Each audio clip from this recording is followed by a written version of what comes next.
এই একটা খবর শুনেছি। কি খবর ভাই? সবার থেকে ঘর এসছে, ঘর দিচ্ছি সবাইকে। আমাকে জানিনি।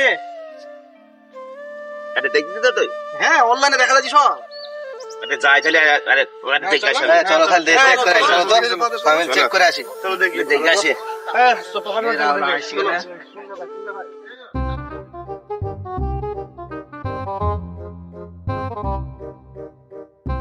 ভাই ঘরের আমার নাম এসে দেখো তো একবার। ঠিক আছে, দেখতে নাম বলো।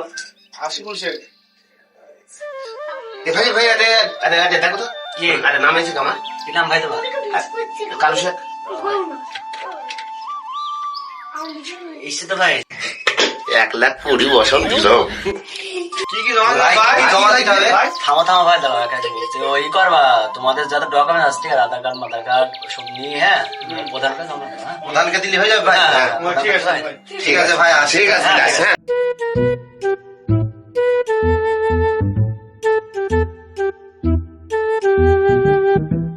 প্রধান সাহেব আছেন নাকি না অফিসে? হ্যাঁ আছি গো, ভিতরে এসো ভিতরে এসো।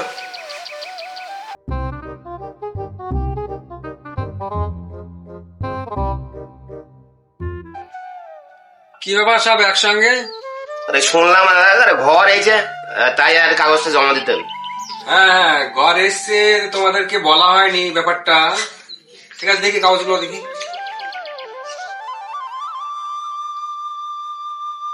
আরে ভাই বল, কাগজগুলো সব নিয়ে নে তো একসঙ্গে, জমা করে রাখ, কাগজ দিয়ে নে।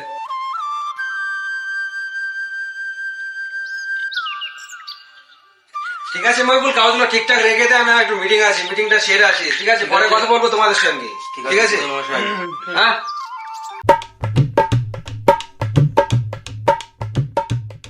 ভাইয়ের ঘর তুমি না পেতে পারো, এখন যে 20,000 টাকা আগে দিচ্ছি তাকে ঘর দিয়ে দিচ্ছি, তুমি না পেতেও পারো ভাই।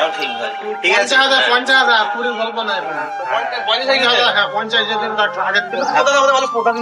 প্রধানও দেখছো ঘা হয়ে করলো না। চাচি 2 মিনিট গল্প পালিয়ে যাচ্ছে, আর ভোটের সময় পা ধরো হাত মারো, এখন আর কোনো ভ্যালুই নাই, বুঝলে? ভোটে গেলে কোনো জায়গা নাই।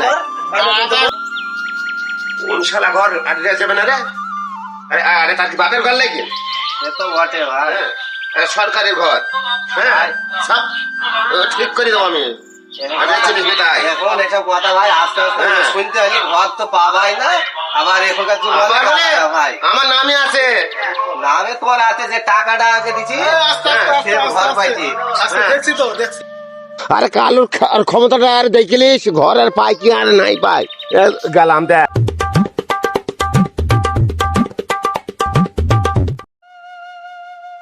এই বাচ্চু, ঘরে টাকা টাকা ঢুকছে, শুনিস নি তোরা? কই না তো, সত্যি বলছি। হ্যাঁ। কবে রে?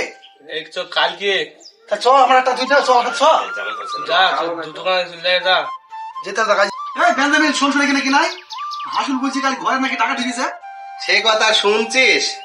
সব দফা সারা। কি? আমি ব্যাংকে থেকে যে টাকা তুলে আসলাম, আর প্রধান সাহেব দেখছি বাড়িতে বসি। প্রধান সাহেব তোমার বাড়ি থেকে ছিল তো? ওইটাই তো কথা ভাই, বুঝতেই পারছো, ব্যাংকে গিয়েছি, খোঁজ পেয়েছে, ঘরে টাকা তুললে আসছি। এ ভাই লিতি তো আসবি ভাই। কত ঠিক নিচ্ছে আছে। ভাই? ওই 30 মতন নিছে ভাই। 30,000? হ্যাঁ ভাই, বাবা। কি করবো, মাথায় হাত, একটা কাজ করবো না করলাম, সে কাজটা আবার করতে পারলাম না। 30,000 টাকা ফের শর্ট। সে কালুর খবর কি? তাই তো, কালু খবর কি জানি, এ তো খবরই নাই কোনো। সে তো আমাদের হাতে জিজ্ঞেস করে চলে গেল, ঘরের ঘর লেবো, ঘরের টাকা নেবো, তাই বিল্লু। বলে কালু যাচ্ছি রে। ও কালু ভাই, শোনো শোনো ভাই, শোনো শোনো শোনো। কি বলছি বল। বসো ভাই, বসো বসো বলো ভাই। বল। খবর কি ভাই? কিসের খবর ভাই? তুমি যে সেদিন গরম লি চলি গেলি ভাই, যে পয়সা নালি ঘর লি ছাড়বো, আমার তো ভাই পয়সা পেয়ে খরচা হয়ে গেল অর্ধেক ভাই। আমি তো কোনো চেকই করি না। চেক ফেক করে সে ভাবনা চিন্তা আছে তোমার কিছু একটা? ওই আমি আরে চেকটা করে আসি, আর তারা বলছি তারপর। চেক ফেক করে এসে খবর দিও ভাই। হবে, ঠিক আছে। কালু ভাই, শোনো শোনো ভাই, ভাই চেক করে দিলে কি? চেক করলাম দোকানে, সেদিন নাম দেখলাম, সেটা ঢুকলো না কেন টাকা? এখনকার ভাই যুগ বুঝতে পারছো, তুমি যে ভাবে কথাগুলা দিছিলি, ওসব কথা ঘরে শুনাই বলতে হয়, সবাইকে শুনাইলি তো ওইরকম হবে ভাই। কেউ হয়তো প্রধানকে বুঝেছে, তোমার কাটিং করে দিছে ভাই। কালু ভাই, এ দেখো এ চাচাও ঘুরে বাড়ি যাইছে, এ চাচা মনে হয় ঘর পায়নি, এ চাচাও রিটার্ন করে দিচ্ছে। চাচা তোমার মতন হাল হয়ে গেছে চাচা। আর কি বলবো ভাই, আমার ভুল হয়ে গেছে ভাই, আমার ভুল হয়ে গেছে ভাই রে। কালু ভাই সে অবস্থা তোমার মতনই আমার, সে বলে না মধ্যে বেশি থাকা, সে তাই অর্ধেক টাকা বাড়িতে এসে ভাই কেটে নিয়েছে। তো কি করবো না ভাই, কিছু করার নাই, আমারও সে বিরাট জ্বালা, বুঝলা ভাই। কেঁদে কি হবে ভাই, তেন বলার বেলা বলছিলি না, বুঝলি তো ভাই, এখন কেঁদে কোনো লাভ নাই। সামনে বছর ঘর যদি আসে তাই দেখবা। তোরা দেখছি শালার প্রধানকে, আমার ঘর যে আর কাকে যে দিল, হ্যাঁ, আর প্রধান সব ঠিক করে দেবো আমি। কালু ভাই দাঁড়াও দাঁড়াও, আমারও 30,000 কেটছে, কিসের জন্য কেটছে শুধাবো, দাঁড়াও। চলো চলো আগে যাবো কালু ভাই।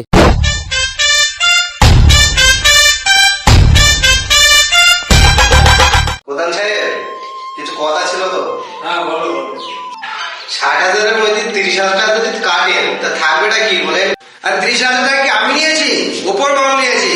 তোরা তো জানিস সব সময় এটা খরচা আছে সব। এসব তো সামনে তো ভোট আছে, খরচা আছে, এর আগে ভোটের সময় খরচা করলাম। ছোট ছোট জিনিস সামনে কেন নিয়ে আসিস?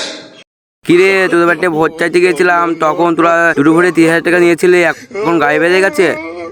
আমরা নিয়েছি বলে দোষ হয়ে গেছে। সর রে, আরে তুই তো 30,000 পেয়েছি, আমার তো ঘরই তা উঠে গেছে। সর রে। আরে প্রধান সাহেব, আমার ঘরের যে লিস্টিটা দেখিয়ে আসলাম, তাহলে আমার ঘরটা কই? তোমার ঘরের টাকা কই তা আমি কি করে বলবো? হ্যাঁ, আমি যে লিস্টটা দেখলাম, তাহলে আরে টাকাটা গেল কোথায়? সরকারের খাতায়। আমি কি করে বলবো তোমার টাকা কোথায়? কাগজ কোথায় জমা দিয়েছো ঠিকঠাক দেখো আগে। ওরা টাকা পায়নি, ওরাও তো টাকা পেয়েছে। আর এখানে আসলে আস্তে কথা বলবে। ভোটের সময় মদ খেয়েছিলি, তখন আমরা কিছু বলিনি, এখন ঘর পাইস না আমার দোষ? হ্যাঁ যা। সামনের ভোটে আরে দেখিয়ে নেবো, তুই ভোট আরে যাই। হ্যাঁ যা যা, তখন দেখা যাবে, যা।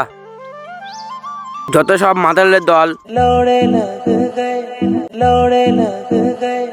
সরকার থেকে যখন বিপিএল এর ঘর দেওয়া হয় তখন অনেক মানুষ সেই ঘর পায়, আবার অনেক মানুষ পায় না। যেসব মানুষ ঘর পেয়ে থাকে তাদের কাছ থেকে উপর মহলের নাম করে কিছু মানুষ কিছু টাকা হাতিয়ে নেয়। আর নেবে না কেন, ভোট দেওয়ার সময় মানুষ একটি ভোট 15,000, কেউ 20,000 এইভাবে বিক্রি করে দেয়। তাই সবাইকে বলছি, আপনারা নিজে সৎভাবে সৎ লক্ষ্যে ভোট দিয়ে জিতান এবং উপর মহলের নাম করে টাকা হাতিয়ে নেওয়া থেকে নিজেকে বাঁচান। এই ভিডিওটি ভালো লাগলে লাইক, শেয়ার, কমেন্ট এবং আরও নতুন নতুন ভিডিও পেতে আমাদের এই পেজটিকে সাবস্ক্রাইব করুন। দেখা হচ্ছে আবার নেক্সট ভিডিওতে।